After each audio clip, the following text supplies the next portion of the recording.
সুপ্রভাত বন্ধুরা, কেমন আছো তোমরা সবাই? আশা করি তোমরা সবাই অনেক ভালো আছো আর আমরাও বেশ ভালোই আছি।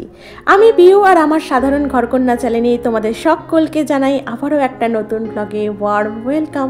তো দেখো, আজকের সকালটা শুরু হচ্ছে, এখন ঘড়ির কাঁটায় বাজে ঠিক সকাল 6টা। তো আজ হচ্ছে সোমবার আর সরস্বতী পুজোর দ্বিতীয় দিন। সরস্বতী পুজোর দ্বিতীয় দিন বলছি এই কারণেই, কারণ কেউ কেউ তো কালকেও সরস্বতী পুজো করেছেন, মানে হচ্ছে কাল রবিবার, তো রবিবারেও কিছু মানুষ সরস্বতী পুজো করেছেন, তো আজও করবে অনেকে, আজ যেমন আমি করব। তো সেই কারণেই বলছি। আর এখন তো এমনই তিথি অনুযায়ী মানে পুজোর দিনগুলো এমনভাবেই পড়ছে যে মানে দুদিন ধরেই পুজো পড়ে যাচ্ছে। মানুষ কে কোনটা করবে এটা আগে ভেবে ঠিক করতে হচ্ছে যে কে কখন কোন টাইমে পুজোটা করবে। তো এখন জানি না কেন পুজোর সময় তিথিগুলো এমনইভাবে পড়ছে। তো যাই হোক, আমি গতকাল মানে রবিবার পুজো করিনি, তো আজ সোমবার, আজকেই ভেবেছি পুজোটা তাড়াতাড়ি করে করব। মানে যেহেতু তাড়াতাড়ি ছেড়ে যাচ্ছে পঞ্চমী, আর যেহেতু এতটা সকাল, এখন বেশ ভালো ঠান্ডা হাওয়াটা ঢুকছিল জানো তো ঘরের মধ্যে। তো এদিকে তো জানলা দরজা সমস্ত কিছু খুলে নিয়েছি, কারণ এই কারণেই যে আজকে সবাই ঘুম থেকে উঠে পড়েছে তাড়াতাড়ি, যে যার মানে স্নানে চলে গেছে। আর এদিক থেকে আমাকে বলছে জানো যে জানলা দরজা দুটোই বন্ধ করে দিতে। তো ভালো লাগে বলো তো, সকাল সকাল ঘুম থেকে উঠে সমস্ত কাজ কমপ্লিট করে নিয়েছি, তারপর আবার জানলা দরজা বন্ধ করে দিতে, মানে ঘরটা তো পুরো একদম বদ্ধ হয়ে যাবে। তো যাই হোক, আমি আর জানলা দরজাটা বন্ধ করিনি, ওই পর্দাগুলোই একটু টেনে দিয়েছিলাম, ওই ঠান্ডা হাওয়াটা ঢুকছিল সেই কারণেই বলছিল আমাকে। তো এদিকে দেখো, ঘরের আমার সমস্ত কাজ কমপ্লিটের দিকে, আর তারপর স্নান করে নেবো, তারপর ছেড়ে নেবো পুজোটা। আর ওই যে কাজকর্ম করছি আর মনে পড়ে যাচ্ছে সেই ছোটোবেলার কিছু স্মৃতি। ছোট্টবেলায় যখন ছিলাম তখন স্নান করে ভোরবেলায় উঠে ছোটো ছোটো কাপড় পরে পুষ্পাঞ্জলি দিতাম। তো সেই সব দিনগুলো মনে পড়ে যাচ্ছে। আর কি জানো তো, এইসব দিনগুলো তো আর ফিরে পাবো না, ওই স্মৃতি হয়েই থাকুক আর কি। তো দেখো, এদিকে স্নানটা করে চলে এসেছি মায়ের পুজোটা সেরে নিতে। একটা জলচৌকির ওপর আলপনা দিয়ে লাল শালু পেতে তাতে ঘট বসিয়েছি, মায়ের ঘট স্থাপন করে। মানে এই ধরো পঞ্চশস্য, পঞ্চরত্ন, গড়ি এই সমস্ত কিছু লাগে মায়ের ঘট স্থাপনে।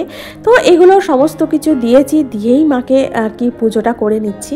তো এদিকে মোটামুটি ঘটের পুজোটা কমপ্লিট হয়েছে, আর তারপর করে নিচ্ছি মায়ের আরতি। তো পঞ্চপ্রদীপে, ধূপে আর শঙ্খ, মানে জলশঙ্খ দিয়ে, যেটাকে পানি শঙ্খ বলে, তো সমস্ত কিছু দিয়ে আমি মায়ের আরতি করে নিয়েছি। সাধ্যমতো উপাচার যা ছিল মাকে প্রদান করেছি। মায়ের শ্রীচরণের কাছে আর কি মেয়ের কটা বই ছিল সেগুলোকে দিয়েছি, মেয়ের ঘুঙুর ছিল সেটা দিয়েছি।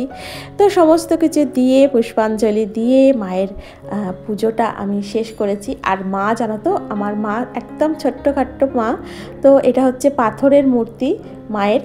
তো এই মূর্তিতেই আমি প্রতি বছর পুজো করি।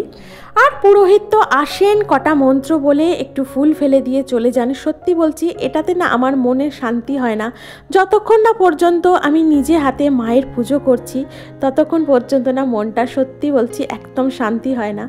তো এদিকে দেখো, পুজো টুজো সেরে চলে এসেছি নিচে। তো আজ হচ্ছে খিচুড়ির দিন, মানে প্রতিটা বাড়িতেই হচ্ছে আজকে খিচুড়ি।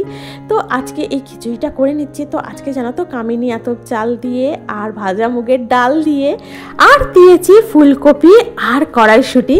তো বলতে পারো কড়াইশুঁটি, ফুলকপি, মুগের ডাল আর কামিনী আতপ চাল দিয়ে, মানে একদম সেই মায়ের ভোগের খিচুড়ির মতো। তো এদিকে দেখো, ফুলকপিগুলো ভেজে ভেজে তুলে নিচ্ছে। আর জানো তো, ফুলকপিটা সত্যি খুব ভালো ছিল। তো মানে ভাজতে ভাজতে দেখছি নরম হয়ে গেছে। এদিকে তো চাল ডাল মোটামুটি হালকা একটু মানে নরম হয়ে এসেছে। আর এদিকে দিয়ে দিলাম একটু নুন আর হলুদ, একটু অল্প জল দিয়ে মানে গুলিয়ে দিয়ে দিলাম। কি বলো তো, এখন ওই খিচুড়িটা ফুটছে, তো এই অবস্থায় যদি আমি গুঁড়ো হলুদটা দিই না, ভিতরে যেন কেমন একটু ডেলা মতো পাকিয়ে যায়। তো সেই কারণে হালকা একটু জল দিয়ে গুলে ওর মধ্যে দিয়ে দিয়েছি। আর এদিকে দেখো, করে নিয়েছিলাম একটু আলু ভাজা আর বেগুন ভাজা খিচুড়ি দিয়ে খাওয়ার জন্য।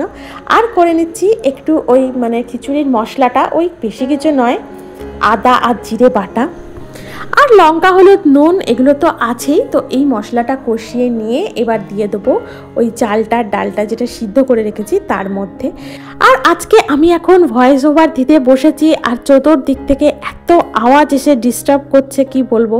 মানে যেহেতু আমার রাস্তার সামনে বাড়ি, তো তোমরা এই ভয়েস ওভারের মধ্যে প্রচুর মানে আওয়াজ পাবে, তো প্লিজ ইগনোর করো। কারণ হচ্ছে মানে আমি রাতে ভয়েস দিতে পারিনি, শরীরটা মানে প্রচণ্ডই খারাপ করছিল কাল, তো সেই কারণে আজকেই সকালে আমি ভয়েস দিচ্ছি। তো এই কারণেই হচ্ছে আমি সকালে ভয়েস দিই না, রাত জেগে আমি অনেকটা রাত পর্যন্ত জেগে মানে ভয়েস ওভার করি, যেহেতু রাত্রিটা একটুখানি শান্ত থাকে চারিদিকটা।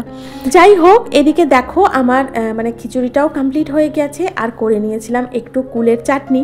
তো এই কুলের চাটনিটাও বলতে পারো আজকের দিনের স্পেশাল। মানে আজকে ছোট থেকেই মানে অপেক্ষা করে থাকতাম যে কবে আমি কুলের চাটনি খাবো বা কুল খাবো। এই সরস্বতী পুজোর দিনটাই হচ্ছে সেই দিনটা।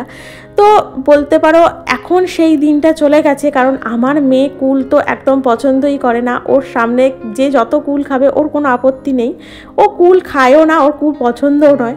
তো এখনকার বাচ্চাদের মনে হয় এটাই, আমি বহু বাচ্চাকে দেখেছি যারা কুল পছন্দ করে না বা খায় না।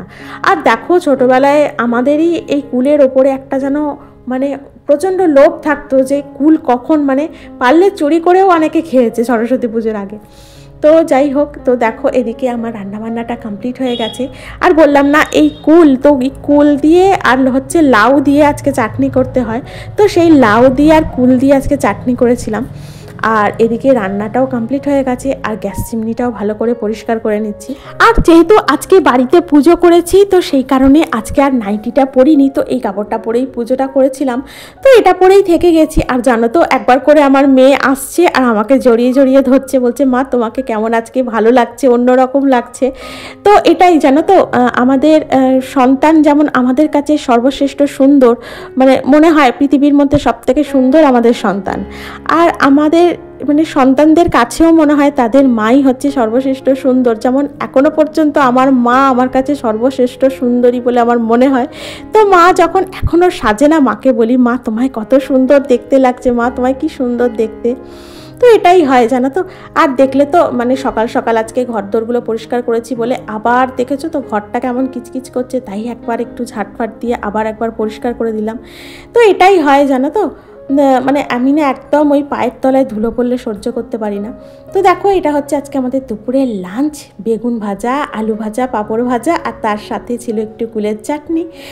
আর এদিকে লাঞ্চ টাঞ্চ করে একটু রেস্ট নিয়েছিলাম। তার তোমাদের সাথে দেখা হচ্ছে বিকালে, মানে ওই ধরো এখন বাজে 4:30 হবে। তো উঠে এসে এই জামাকাপড় কটা তুলে নিচ্ছি, কারণ আবার নিচে গিয়ে তো একটু পুজোর জোগাড় করতে হবে, মানে সন্ধ্যায় একটু ঠাকুরকে শীতল দেব, তো সেই কারণে নিচে গিয়ে আবার সেইগুলোর জোগাড় করতে হবে। তো সেই কারণে এসে আগে এইসব জামাকাপড়গুলো গুছিয়ে রেখে দিয়ে জায়গাটা জায়গায়, তারপর প্রার্থনা করব। প্রার্থনা করার পর ঠাকুরের বাদ বাকি মানে কাজগুলো যেগুলো আছে সেগুলো কমপ্লিট করব। আর আগে জানো তো আমি কাপড় পরেই থাকতাম, মানে মানে যখন আমরা ও বাড়ি থাকতাম, মানে আমার পুরনো বাড়ি, তো তখন আমি কাপড়ই পরতাম। তখন এই ম্যাক্সি বলো বা চুড়িদার বলো, তো এগুলো বিশেষ পরতাম না। তো যখন থেকে আমি বাড়িটা ছেড়ে মানে ওই বাড়িটা ছেড়ে যখন এখানে চলে এসেছি এই নতুন বাড়িতে, তো আগে ওই বাড়িতে তো অনেক লোকজন ছিল, অনেক বয়োজ্যেষ্ঠ ছিল, তো সেখানে আমি পরতাম না, মানে এইসব চুড়িদার বলো ম্যাক্সি বলো এত কিছু পরতাম না। তো সেখানে সিম্পল শাড়ি পরেই থাকতাম। তো এখন যখন এখানে চলে এসেছি, এখন একটু কাজকর্মের সুবিধার জন্য এইগুলো পরি। তো এখন প্রায় না শাড়ি পরা একদম উঠেই গেছে বলতে পারো। তো এখন শাড়ি পরে না থাকলে আবার যেন মনে হয় কাজ করতে অসুবিধা হচ্ছে, মানে যেহেতু মানে অভ্যাস নেই, মানুষ তো অভ্যাসেরই দাস, যেটাই অভ্যাস করবে সেটাই তোমার অভ্যাস হয়ে যাবে। তো আবার যদি আমি শাড়ি পরেই কাজকর্ম করতে থাকি, তো আবার আগের মতো অভ্যাস হয়ে যাবে, তো তখন আর বলতে পারো এত অসুবিধা হবে না। তো দেখো এদিকে চলে এসেছি প্রার্থনার পর এই যে পুজোটা সেরে নিতে।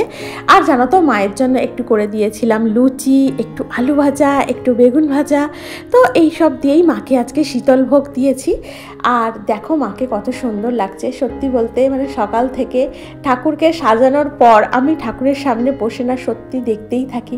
আর এদিকে দেখো মা লক্ষ্মী আর সরস্বতী একদম একসাথে, কত সুন্দর লাগছে দেখতে। তো আমার ঠাকুর ঘরটা জানো তো এই ঠাকুর সাজানোর পর একদম জমজমাট হয়ে যায়, মানে এত সুন্দর লাগে দেখতে কি বলবো। তো এই বেশ কিছুক্ষণ সন্ধ্যার পুজোর পর জানো তো বসেছিলাম ঠাকুরের সামনে। তো বসে থাকার পর আবার চলে গেলাম নিচে গিয়ে একটু গরম গরম চা করে খেয়ে নিয়েছিলাম।